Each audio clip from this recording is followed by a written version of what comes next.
La première précision qu'il faut apporter là-dessus, c'est que chez nous, les gens font beaucoup d'amalgames. Ils confondent l'économie du développement. Donc jusqu'au stade actuel, je crois que notre thème, c'est l'économie résiliente.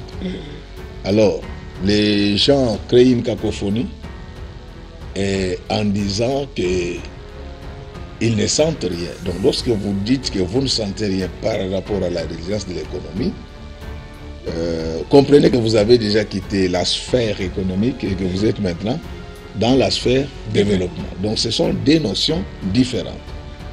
C'est ça la confusion que les gens font. Et le malheur aujourd'hui, c'est que chez nous, nous ne sommes plus disciplinés scientifiquement. Les gestionnaires parlent de l'économie, les économistes parlent du droit, les juristes parlent de la médecine, et du coup, ça crée une sorte standardisation. Oui. Donc, les gens, les enfants de Kinshasa disent que chacun doit garder sa bande. Donc, lorsque vous posez cette question-là, à ce moment-là, il faut comprendre que nous sortons du cadre de l'économie pour parler du développement.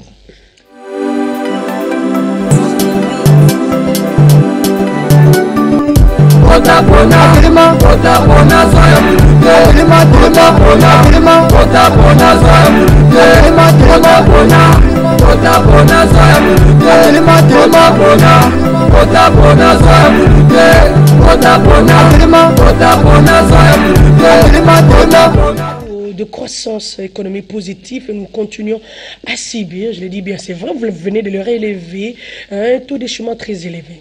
Parce qu'en réalité, ça devait varier de façon proportionnelle, peut-être pas au même niveau, mais quand même, qu'on sente, il y a des emplois qui ont été créés, et lorsqu'on descendra sur terre, qu'on le vive, que diriez-vous à toutes les personnes qui y pensent? La première précision qu'il faut apporter là-dessus, c'est que chez nous, les gens font beaucoup d'amalgames.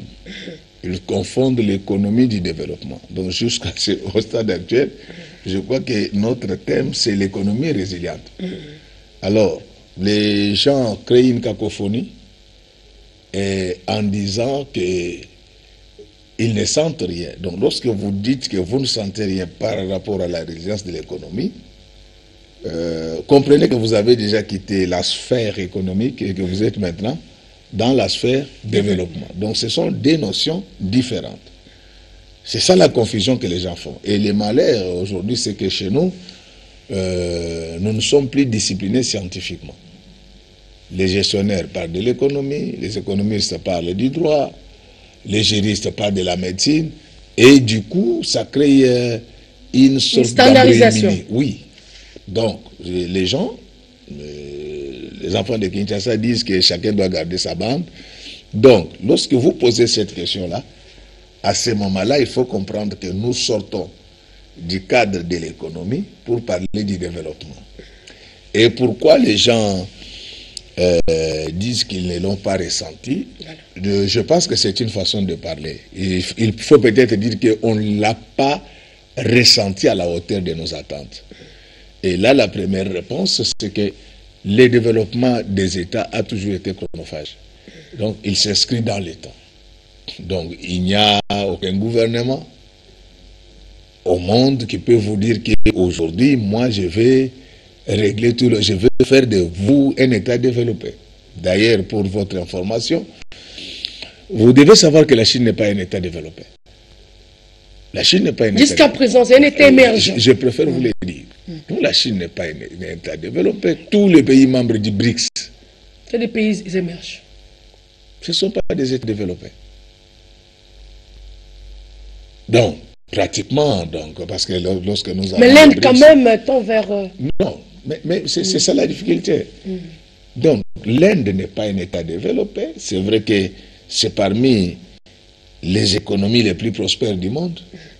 Mais cette prospérité économique est engloutie par la démographie indienne. Donc, d'après les statistiques qui venaient de sortir l'année passée, l'Inde vient de dépasser, en capacité démographique, vient de dépasser la Chine. C'est énorme. C'est énorme parce qu'il y a des instruments. En fait, il y a des instruments pour évaluer les États.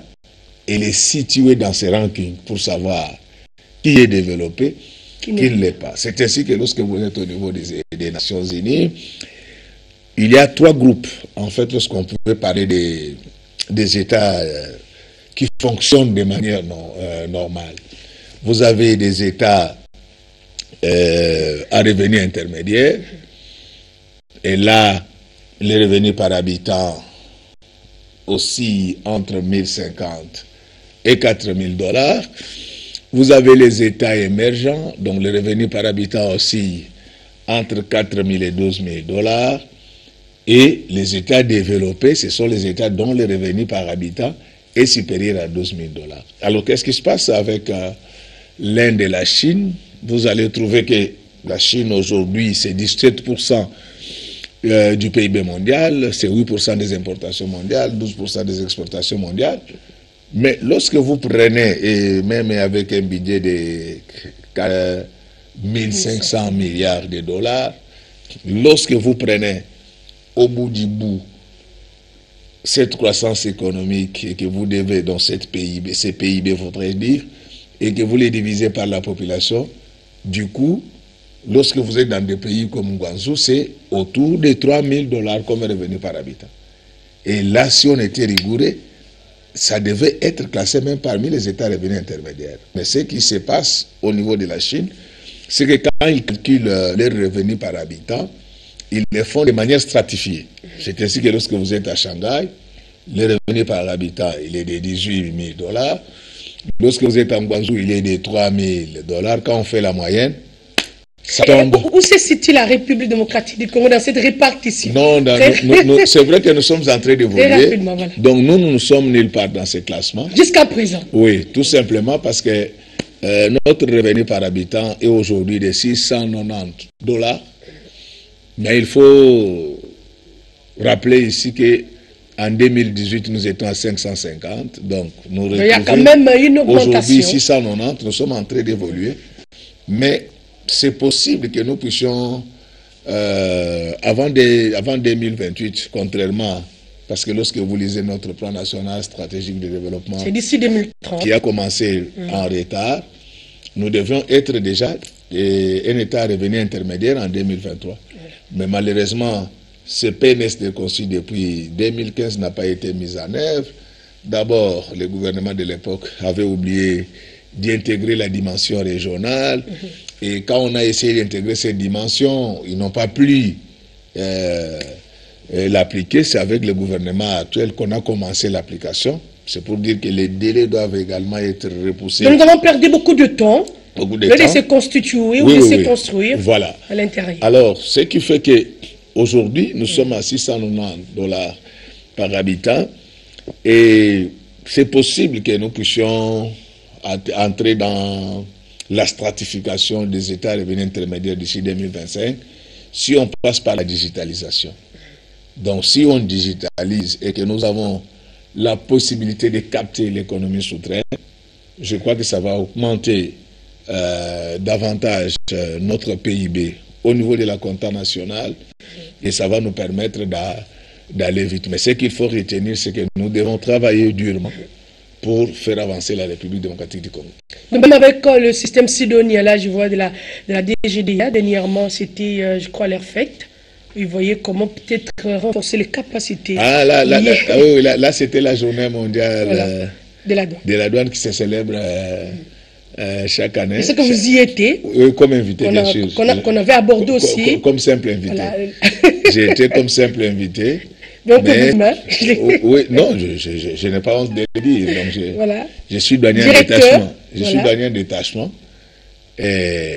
Avec toute cette stratégie, ils en ont parlé. Oui. Comment arriver à mobiliser davantage de ressources? Oui. Il y a Sidonia. Et ils sont revenus, ils sont redevenus là, du moins pour l'année passée.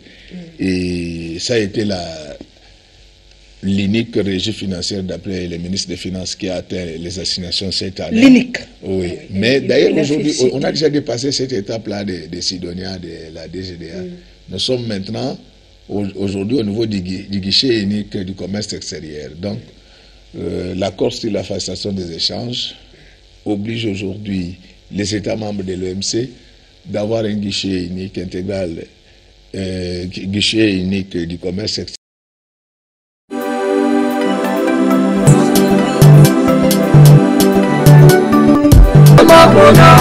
Otapona za mulite, otapona, otapona za